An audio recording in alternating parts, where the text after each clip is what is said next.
कबीर, एक ऐसा नाम जिसकी गूंज समय सीमाओं से परे आज भी सुनाई देती है। बुरा जो खोजन में गई और बुरा न मिला को,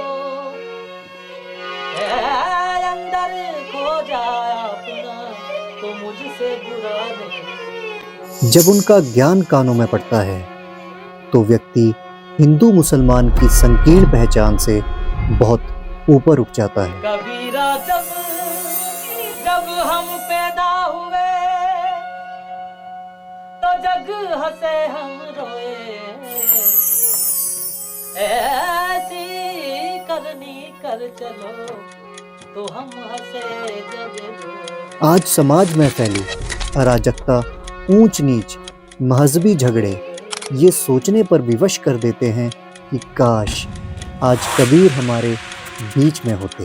कहते हैं पेशे से वो बुनकर थे, कपड़ा बुनने का काम करते थे, लेकिन अपने समाज के लिए वो ऐसी बातें बुनकर कहकर चले गए कि आज उनके बगैर भारत की कहानी अधूरी है। एक बात और, वे व्यक्ति आज से 600 साल पहले हुए और उनके बारे में यह भी कहा जाता है कि अगर आज वो होते तो ना जाने कितने मुकदमे हो गए होते उन पर। जी, उन्हें कबीर कहते हैं। लेकिन जरा रुकिए, कहीं सच में कबीर हमारे बीच में तो नहीं? हमारे समाज का एक बहुत बड़ा वर्ग आज ये मानने लगा है कि कबीर इस समय हमारे बीच में ही है।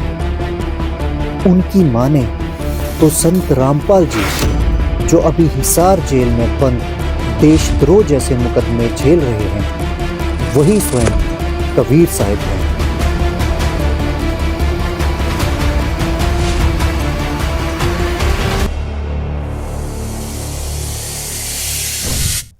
हालांकि ऐसा कहना कुछ समय पहले तक एक अंधभक्ति या हास्यास्पद कथन से ज्यादा कुछ नहीं था। संत रामपाल, ये संत जिनका नाम है संत रामपाल। बात रामपाल की हो रही है। जी हाँ, हम बात बाबा रामपाल की कर रहे हैं और हम आपको खबर दिखा रहे हैं संत रामपाल की, जो कि फिलहाल सलाखों के पीछे है। लेकिन हैरानी की बात यह है कि आज इस बात को वो लोग भी मानने लगे हैं जो कुछ वर्ष पहले संत रामपाल जी के कट्टर विरोधी थे।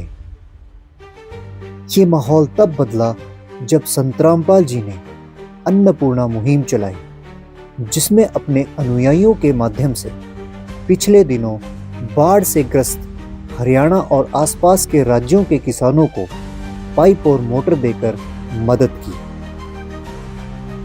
कई जगह संत रामपाल जी को सम्मानित किया गया। बहुत ही अद्भुत नजारा।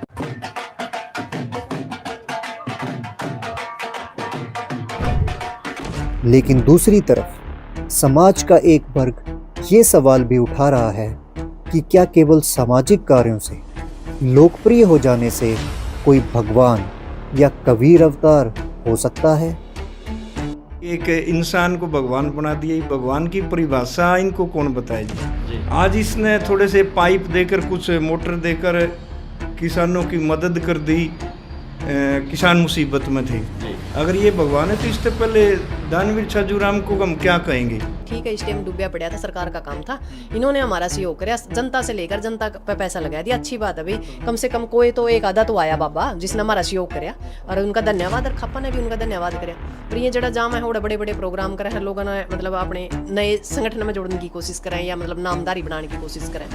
और फिर क्या था, सिर्फ मैंने एक ही बात कही थी, देख मैं भगवान नहीं मान सकती, कोई मानना तो ना मानो या मानो, मैंने उससे भी कोई दिक्कत नहीं, सिर्फ मैं नहीं मान सकती क्योंकि हम 21वीं सदी में जीवा है। बाबा रामपाल है जैसे, अब वो किसी मुकदमे के अंदर जेल में बंद है और लोग उसको सम्मानित कर रहे हैं किसान रत्न से, क्योंकि उन्होंने किसानों की सेवा करी। संविधान में तो हमेशा से ही जहां सरकारों को सूट नहीं करता है, जहां सत्ताधारियों को सूट नहीं करता है, उसी को जेल में भेजने का प्रोविजन है।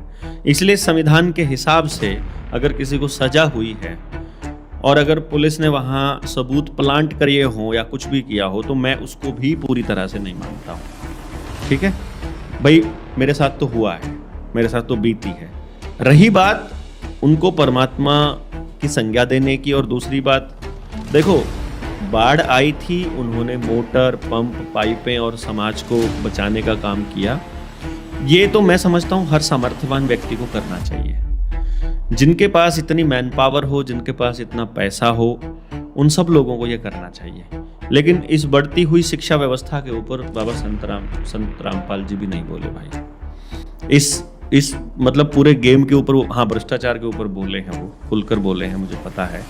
और मुझे दिक्कत कहाँ आ जाती है, जहाँ पर व्यक्ति खुद को परमात्मा तत्वदर्शी कहने लग जाए। देखिए, एक बात मैं स्पष्ट कर देना चाहता हूँ, संत रामपाल जी महाराज ने जो समाज सुधार के लिए महान कार्य जो किए हैं, जिसके कारण उनकी लोकप्रियता काफ़ी बड़ी है, जिसके कारण उनको लोग काफ़ी पसंद भी कर रहे हैं। केवल सिर्फ उस बेसिस पर हम उनको कबीर परमेश्वर नहीं बता रहे, बल्कि हमें इस बात को समझना होगा कि संत रामपाल जी महाराज के साथ जो इतना बुरा करने की कोशिश की गई, अगर किसी आम या साधारण इंसान के साथ ऐसा किया होता तो जिंदा ही नहीं बचता, शायद सुसाइड कर लेता। पहले तो संत रामपाल जी महाराज जी के ऊपर सन 2006 में करौंथा कांड के दौरान 302 का मुकदमा चलाया गया। 21 महीने उनको जेल में रखा गया और सन 2022 में वही मुकदमा कोर्ट ने झूठा साबित कर दिया, यानी बेवजह संत रामपाल जी महाराज जी को 21 महीने जेल में रखा गया। उसके बाद सन 2014 में बरवाला कांड के दौरान अनेकों झूठे मुकदमे संत रामपाल जी महाराज जी के ऊपर थोप दिए गए और फिर से संत रामपाल जी महाराज जी को जेल में डाल दिया गया। मीडिया ने संत रामपाल जी महाराज जी का इतना दुष्प्रचार किया, इतनी बदनामी की कि उस समय कोई सभ्य व्यक्ति भी अगर टीवी देख लेता तो वो भी संत रामपाल जी महाराज जी को गालियां निकालने के लिए विवश हो जाता। दूध से नहाता था संत रामपाल। जादुई कुर्सी है और यहीं से रामपाल लोगों को, अपने भक्तों को जादू दिखाकर भीड़ इकट्ठा किया करता था। और इसी दुष्प्रचार के चलते संत रामपाल जी महाराज जी के आश्रम के आसपास के इलाकों के लोग संत रामपाल जी महाराज जी के कट्टर विरोधी बन गए। अंजना लोगों में उत्साह बनाया, लोग यहाँ पे उसके खाना पूरी व्यवस्था गांव के लोगों ने की थी, पुलिस प्रशासन के लिए। तो लोगों में इतना ये था कि रामपाल के खिलाफ कड़ी कार्रवाई होनी चाहिए, उसको अरेस्ट किया जाना चाहिए। यहाँ भी देखिए आसपास के गांव के लोग हैं। आप लोगों को क्या लगता है जब रामपाल को गिरफ्तार किया गया तो हमें बड़ी खुशी हुई कि एक संत नहीं, एक गुंडा गिरफ्तार हुआ, एक ढोंगी बाबा गिरफ्तार हुआ। और विडंबना देखिए, वही लोग जो संत रामपाल जी महाराज के विरोधी थे, बरवाला कांड के समय प्रशासन का आभार व्यक्त कर रहे थे। वर्ष 2025 में बरवाला के आसपास के लोग जब बाढ़ की चपेट में आए तो ना तो प्रशासन से और ना तो सरकार से उनको पर्याप्त मदद मिल सकी। उस वक्त उनके काम आए तो वही संत रामपाल जी महाराज आए जिनको वो गालियां निकाला करते थे। 100 सरपंच है, 100 गांव के सरपंच आके सम्मानित करें। आप कौन से गांव के सरपंच रहे हैं? आसन से रहे, हमारा ब्लॉक भी इसी में आता है। क्या कहेंगे, किस खुशी में ये सब किया जा रहा है, क्या समझते हैं आप? देखो, लोगों ने पहले पता नहीं था संत रामपाल क्या बोल रहे हैं, क्या बता रहे हैं, क्या कर रहे हैं। धीरे धीरे वो अपने कार्यों पर अडिग रहे और जिन लोगों ने ये भड़काए गए थे हमारे को, उन लोगों की अब सारी समझ में आ गई, उनकी पोल पट्टी पाट चुकी है। 22 काम करया है रामपाल महाराज ने, हमने जिंदगी में पहली बार देखा। 52 साल के हो गए हम थे रामपाल महाराज के उसमें थे विरोध में, आश्रम क्रोथा लगा विरोध में, कई बार गए चाचा। तू उसने हमने न्यू कहा करता रहा, ठीक से हमने फिर भी अमुन गए काई में थी। पर बढ़िया ये वीडियो देखी और के मैं देखा न्यू नहीं, फिर उसका इंक्वायरी हुई जा उसमें बरी पाया हो। मेरी भी इसने समाज सेवा जितनी करी, इतनी सारी सरकारा में जय बोली, सारे विधायक गल, MP गल, मुख्यमंत्री जान लाग रहे, हम जाने कर दे। पर भाई ऐसा काम इस गांव में एक लाइन किसी विधायक मंत्री ने दबवाई हो तो बता दो। एक लाइन 4 पंचायत से किसी ने भी दबवाई हो, 2 किले की भी। और वह हम भी न्यू सोचा इस बढ़िया मानस हमने दबाया को नहीं। और दूसरी तरफ संत रामपाल जी महाराज जी को देखिए, उन्होंने नहीं देखा कि कौन उनका सहयोगी है, कौन उनका विरोधी है, कौन किस धर्म का है, किस जात का है। जो भी संत रामपाल जी महाराज जी के पास आया, संत रामपाल जी महाराज जी ने उसकी मदद की। तो जो अपने कट्टर विरोधियों की भी बिना भेदभाव के निस्वार्थ सेवा करता है, क्या वो आम इंसान हो सकता है? वो तो कबीर ही हो सकता है, क्योंकि ये कबीर जी का ही सिद्धांत है कि जो तो कु काटा बोए ताको बोतु फूल। और संत रामपाल जी महाराज इसी सिद्धांत के ऊपर समाज की सेवा कर रहे हैं, इसीलिए तो जगह जगह आज लोग उनका सम्मान कर रहे हैं। संत रामपाल जी के अनुयायी जिन किसानों की गई मदद को निस्वार्थ सेवा बता रहे हैं, एक समाज का दूसरा पक्ष भी है जो इन कार्यों को जेल से छूटने के लिए किए गए हथकंडों से ज्यादा कुछ नहीं समझते। हमने क्यों कहा कि भाई रामपाल जैसे पाखंडी हैं, देशद्रोही? मैं नहीं कह रहा हूँ, कोर्ट कह रही है। भाई वो सजा किस बात की काट रहा है? निर्दोष था तो बाहर आ गया होता ना, बैठ गया होता। दूसरी बात क्या है, अभी इन लोगों के बीच में जैसा मैंने पहले भी कई बार कहा है, वही जो एक बात चली कि रामपाल दास को बेल दिलवानी थी इनको, और बेल दिलवाने के लिए जो ऐसा इनके कह रहे हैं कि वकील ने सजेस्ट किया कि भाई जिस प्रकार से राम रहीम सिंह को बार बार पैरोल मिल रही है, पैरोल कह लो उसको, फरलो कह लो, तो इनको भी मिल सकती है। परंतु राम रहीम सिंह का तो जो है ना एक सोशल चेहरा है भाई, उसके तो कई तरह के रिकॉर्ड उसने बना दिए, लड़कियों की शादियां करवाने की, गरीबों में जो है ना अन्न बांटने के नाम पे, ब्लड डोनेशन कैंप के नाम पे, सफाई के नाम पे कई प्रोग्राम उसने चलाए।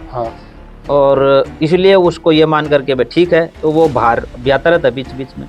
यही सेम प्लानिंग रामपाल दास को बाहर निकालने के लिए करी गई। तो सामाजिक उसका एक स्वरूप लोगों के सामने रखना था। सामाजिक स्वरूप कैसे बने? इन्होंने भी राम रहीम की तर्ज पे मकान बनवाने शुरू किए। अच्छा। हाँ, खाद्य सामग्री गरीबों में बांटनी शुरू करी, और वो उठी नहीं। उठी से मेरा मतलब सोशल मीडिया पे छाई नहीं। अच्छा। फिर इसी बीच में गांव का सरपंच आया और वो खुद ये बोल रहा है कि भाई मैंने तो दारू पी के सामने फोन कर दिया और भाई पाइप वाइप पहुंचा दो गांव में, भगवान है तो थारा ये करो। वो खुद ही बोल रहा है, सरपंच ही बोल रहा है, मैं नहीं कह रहा। उसके बाद से ये चला, तो वहां उन्होंने 10-12 यूट्यूबर को भी बुला लिया, और वो बात जो है थोड़ी सी चली, तो इनको ये लगा भाई पंप वाली बात तो बढ़िया पंपिंग होगी इसकी तो। अच्छा। ये जो पाइप है ना, ये तो हाइप देंगे, तो वो हाइप उसकी जो है थोड़ी सी बन गई, और लोगों में ये हुआ बड़ा भारी काम कर रहा है। जब कबीर परमेश्वर जी धरती पर आए हैं, तब उनका जमकर विरोध हुआ है सर। और आज संत रामपाल जी महाराज के साथ भी वही स्थिति है। एक्चुअल में पिछले कुछ दिनों में संत रामपाल जी महाराज ने जो हरियाणा में किसानों की मदद करी है, उसकी वजह से हरियाणा में एक ऐसी लहर आ गई है कि जो आचार्यों द्वारा अपने अनुयायियों को उन्होंने भ्रमित किया था, आज वो भी संत रामपाल जी महाराज के गुणगान कर रहे हैं। और उन्होंने नकली आचार्यों को ये डर है कि कहीं उनके चेले उनको छोड़ना चाहें। जैसे 600 साल पहले कबीर परमेश्वर जी आए थे, उन्होंने 18 लाख व्यक्तियों को भोजन करवाया था। मैक्सिमम लोगों ने उस भंडारे की गुणगान करे थे, और उसमें शेख तकीजा से कुछ लोग थे, उन्होंने उस भंडारे की निंदा करी थी। तो इसी पर गरीबदास जी ने एक वाणी बोली थी कि कोई कहे जग जो नार करी है, कोई कहे मोछा, बड़े बढ़ाइया करा करे, गाली काटे ओछा। तो सर, ये जो आज के नकली धर्मगुरु और आचार्य है ना, ये आज के शेख तकी है। इन आचार्यों के इन कुतर्कों को सुनकर हंसी आती है। इन्होंने क्या लॉजिक दिया कि संत रामपाल जी महाराज जी के वकील ने कहा कि हमें कुछ अच्छे कार्य दिखाने होंगे कोर्ट में, ताकि उन कार्यों के बलबूते पर संत रामपाल जी महाराज जी को पैरोल दिलाई जा सके। और इसीलिए संत रामपाल जी महाराज जी ने अन्नपूर्णा मुहिम शुरू की, यानी गरीबों में अनाज बांटना और उनके मकान बनवाना शुरू किए। फिर ये आचार्य क्या कहते हैं कि लेकिन ये अन्नपूर्णा मुहिम इतनी ज़्यादा वायरल नहीं हुई, यानी ये स्कीम फ्लॉप होगी कि संत रामपाल जी महाराज जी को पैरोल नहीं मिल सकी। तो यहाँ एक प्रश्न उठता है कि अगर ये स्कीम फ्लॉप हो गई, संत रामपाल जी महाराज जी को पैरोल नहीं मिला, तो आज भी संत रामपाल जी महाराज जी ने अन्नपूर्णा मुहिम क्यों चला रखी है? क्यों आज सैकड़ों परिवारों को संत रामपाल जी महाराज मुफ्त में रोटी, कपड़ा, चिकित्सा, शिक्षा और मकान दे रहे हैं? संत रामपाल जी महाराज जी को ये मुहिम बंद कर देनी चाहिए। तो ये जो मदद संत रामपाल जी महाराज जी ने किसानों की है, ये बाई चांस हुआ है। सबको पता है कि सन 95 के बाद 2025 में इतनी बारिश हुई है। तो मैं इन आचार्यों से पूछना चाहता हूँ कि क्या संत रामपाल जी महाराज जी के वकील ने एक चिट्ठी स्वर्गलोक भी भेजी थी कि इस साल ज़्यादा बारिश करवाएं, हम अच्छे कार्य करना चाहते हैं? इस मुहिम की शुरुआत दरअसल ऐसे हुई थी कि गांव गुराना में संत रामपाल जी महाराज जी के अनुयायियों ने एक ज़रूरतमंद परिवार को एक घर बनाकर सौंपा था, जिस ओकेजन पर उस गांव के प्रधान भी मौजूद थे। तो उन प्रधान जी ने उस समय ऑन कैमरा संत रामपाल जी महाराज जी से रिक्वेस्ट की थी कि उनके गांव में बहुत स्थिति खराब है, उनके खेतों में पानी भरा हुआ है और कृपया पाइपें और मोटर मुहैया करवाकर उनकी मदद की जाए। से एक सरपंच होने के नाते समझ ले आए कि सेवक होने के नाते पूछ लो, पूरा गांव बाढ़ में फ्लड में डूबा हुआ है। किसी का व्यक्तिगत सहायता कर रहे हैं आपने, अच्छी बात से मानना 100 बार नमस्कार गुरु जी आता है, लेकिन 1-2 गाड़ी पाइप पांगी और 5-4 मोटर हमने भी दे दो। रामपाल महाराज जी के जो ट्रस्ट है उसके माध्यम से कम 2-4 गाड़ी पाइप पांगी 8 इंची और 2-4 मोटर, ताकि हम गांव का फ्लड का पानी निकाल सकें। यह एक रिक्वेस्ट करा, सब रिक्वेस्ट करा। वो प्रधान जी के जो कमेटी है और कमेटी में हम प्रस्ताव रख देंगे। तो इस तरह से अकस्मात ये स्कीम शुरू हुई, ना कि प्री प्लान तरीके से संत रामपाल जी महाराज जी ने इसको शुरू किया है। जैसे आज से 600 साल पहले ये नकली आचार्य धर्मगुरु कबीर साहिब जी के ज्ञान के सामने तो टिक नहीं पाते थे और कहते थे कि कबीर जी तो अनपढ़ हैं, क्या जानेंगे वेद शास्त्रों के बारे में, और इनको संस्कृत के बारे में कुछ भी ज्ञात नहीं है। तो आज भी इन नकली धर्मगुरुओं ने वही पैंतरा अपना रखा है। जब संत रामपाल जी महाराज ने सभी धर्मगुरुओं को चैलेंज कर रखा था कि आओ सामने बैठ के ज्ञान चर्चा करते हैं, ताकि भक्त समाज को एक दिशा निर्देश मिल सके और पता चल सके कि कौन सी साधना शास्त्रों के अनुकूल है और कौन सी साधना शास्त्रों के विरुद्ध है, तो कोई भी उनके सामने नहीं आया। और आज भी संत रामपाल जी महाराज जी के विषय में कोई भी बातें चलती है तो वो अपने बचाव के लिए संत रामपाल जी महाराज के ऊपर लगाए गए झूठे आरोपों की बार बार आवृत्ति करते रहते हैं, क्योंकि उनको पता है कि वो संत रामपाल जी महाराज के ज्ञान के आगे नहीं टिक सकते। और कबीर साहिब जी ने अपनी वाणी में कहा भी है कि और ज्ञान सब ज्ञानड़ी, कबीर ज्ञान सो ज्ञान, जैसे गोला तोप का करता चले मैदान। हर व्यक्ति अपने गुरु को श्रद्धा और आस्था की दृष्टि से देखता है। उसे विश्वास होता है कि उसका गुरु ही सच्चे ज्ञान का मार्गदर्शक है। लेकिन प्रश्न यहीं से शुरू होता है, क्या आस्था ही सत्य की पहचान है? इतिहास गवाह है, समय समय पर अनेक गुरु, संत और उपदेशक समाज में आए। उनके अनुयायियों ने उन्हें परम ज्ञानी माना। कौन गुरु वास्तविक आध्यात्मिक ज्ञान दे रहा है और कौन केवल शब्दों के जाल में लोगों को बांध रहा है? सच्चे और झूठे के बीच में फर्क करना, यही आज समय की सबसे बड़ी चुनौती है। क्या कबीरदास जी की वाणी से सच्चे गुरु की खोज की जा सकती है? कबीर साहिब ने धर्मदास जी को पूरे सतगुरु के 4 लक्षण बताए थे, जो कि कबीर सागर के अध्याय जीव धर्म बोध के पृष्ठ 1960 पर अंकित हैं। गुरु के लक्षण 4 बखाना। प्रथम, वेद शास्त्र को ज्ञाना। इसका मतलब यह है कि वह वेद और शास्त्रों का पूर्ण जानकार होगा। देखिए सर, इन वेद, पुराण, गीता, शास्त्रों के गूढ़ रहस्य को बड़े बड़े शंकराचार्य, मंडलेश्वर, मठाधीश नहीं समझ सके। उन गूढ़ रहस्य को संत रामपाल जी महाराज जी ने बड़े ही सरल और सटीक तरीके से जनता के समक्ष प्रस्तुत किया है। यदि किसी भी शंकराचार्य या किसी भी धर्मगुरु से या कथावाचक से ये सवाल किया जाए कि गीता का ज्ञान किसने दिया था, तो यही सुनने को मिलता है कि गीता का ज्ञान श्री कृष्ण जी ने दिया था।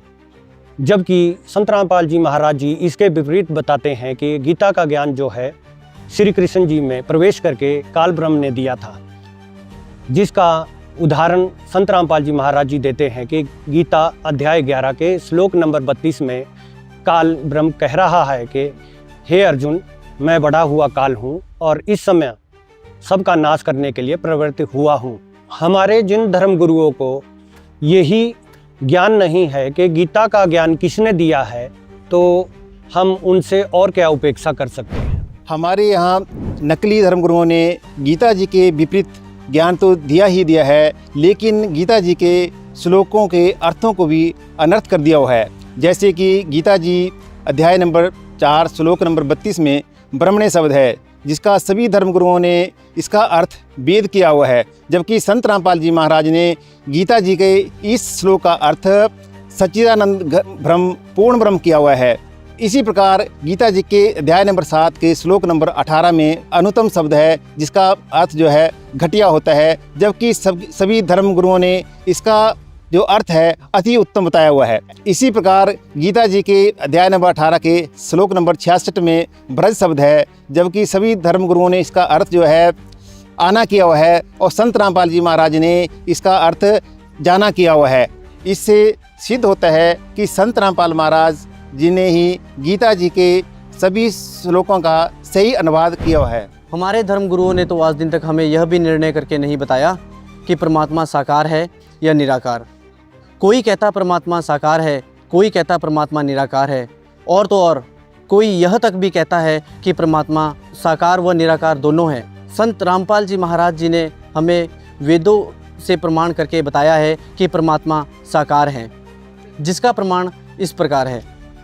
ऋग्वेद मंडल 9 सूक्त 82 के मंत्र 1 और 2, ऋग्वेद मंडल 9 सूक्त 86 के मंत्र 26 और 27, यजुर्वेद अध्याय 5 मंत्र 1 में, यजुर्वेद अध्याय 7 मंत्र 39 में, और भी वेदों के अनुसार संत रामपाल जी महाराज जी ने बताया है कि परमात्मा साकार हैं। चाहे जितने भी धर्मगुरु हैं, उनका ज्ञान आपस में भिन्न है, परंतु वो एक बात पर सभी एकमत है कि परमात्मा जो है पापनाश नहीं कर सकता, वो तो भोगने ही पड़ते हैं।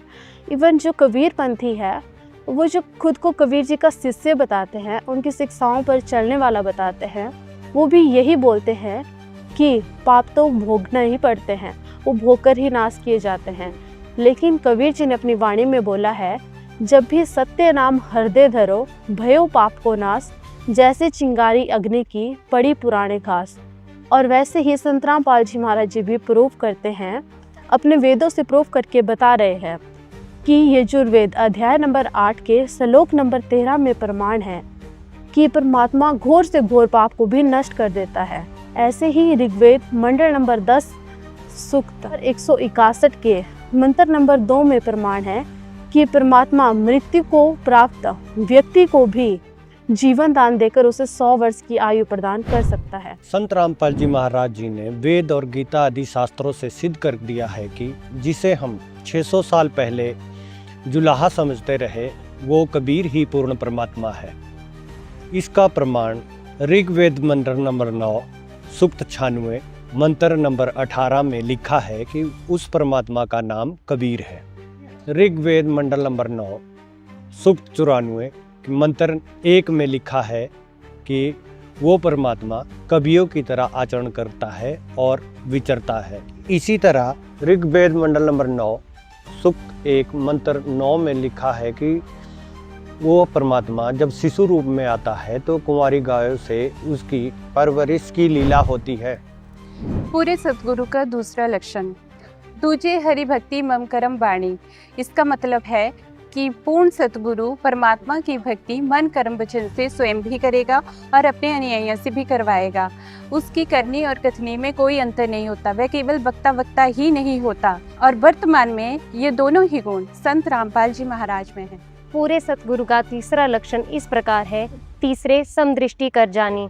इसका अर्थ यह है कि वह अपने सारे अनुयायियों को समान दृष्टि से देखता है, ऊंच नीच का भेदभाव नहीं करता है।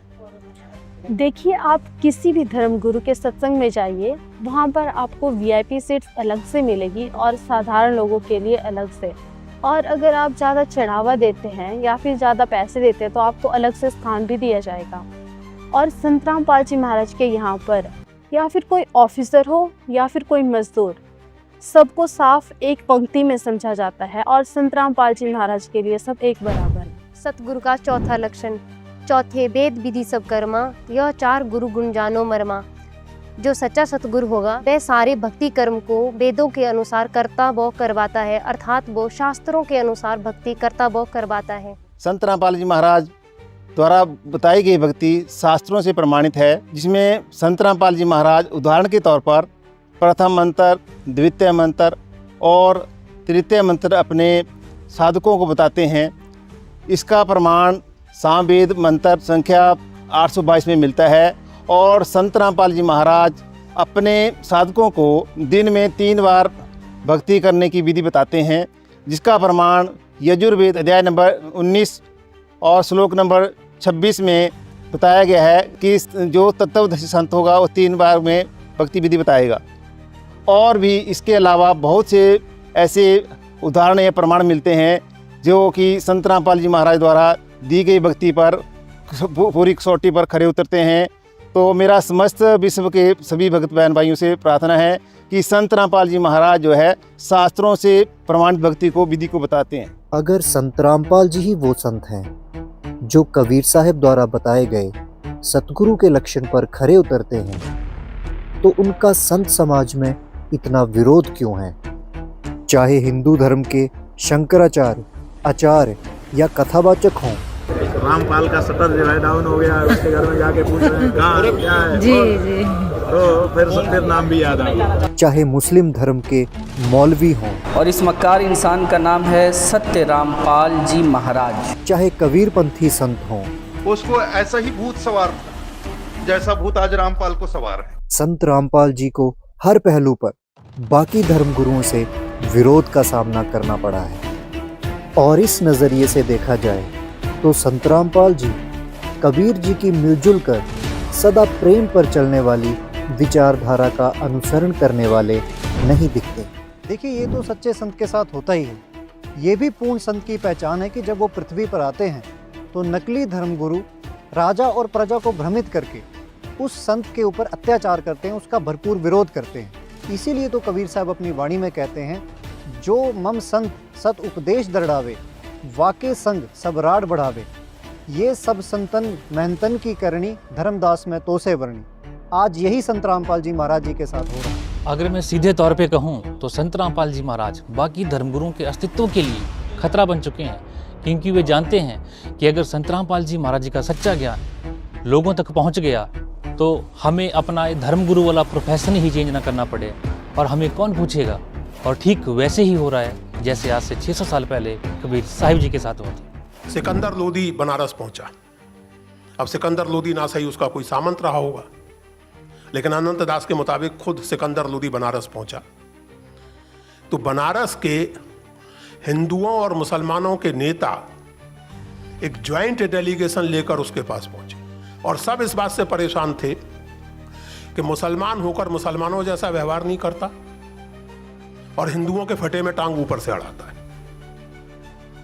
यानी मुसलमान है तो मुसलमानों की आलोचना करे वो फिर भी समझ में आता है, लेकिन ये तो ब्राह्मणों की निंदा करता है, ग्यारस की निंदा करता है, तीर्थों की निंदा करता है, मूर्तियों की निंदा करता है। लंबा वो आरोप पत्र है। क्योंकि जब ये लोग पहुंचते हैं कबीर की शिकायत लेकर तो सिकंदर पूछता है कि भाई ये साधारण जुलाहा है, इसने कौन सा तुम्हारा गांव परगना छीन लिया, कौन सी ज्यादती कर दी? तो फिर वो बताते हैं कि नहीं, गांव परगना तो कुछ नहीं छीना है, लेकिन ज्यादती यही की है। और वो शिकायत पत्र खत्म होता है इस वाक्य के साथ कि जब लग जुल्हा काशी होई तब लग हमें न माने कोई।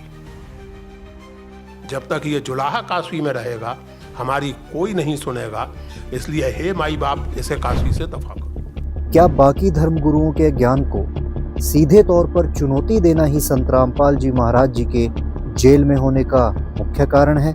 और अगर ये उन्हीं कबीर के अवतार हैं जिन्होंने अपने जीवन में कई चमत्कार किए, तो सवाल ये भी उठता है कि पिछले 1 दशक से भी ज्यादा समय से संत रामपाल जी जेल में क्यों?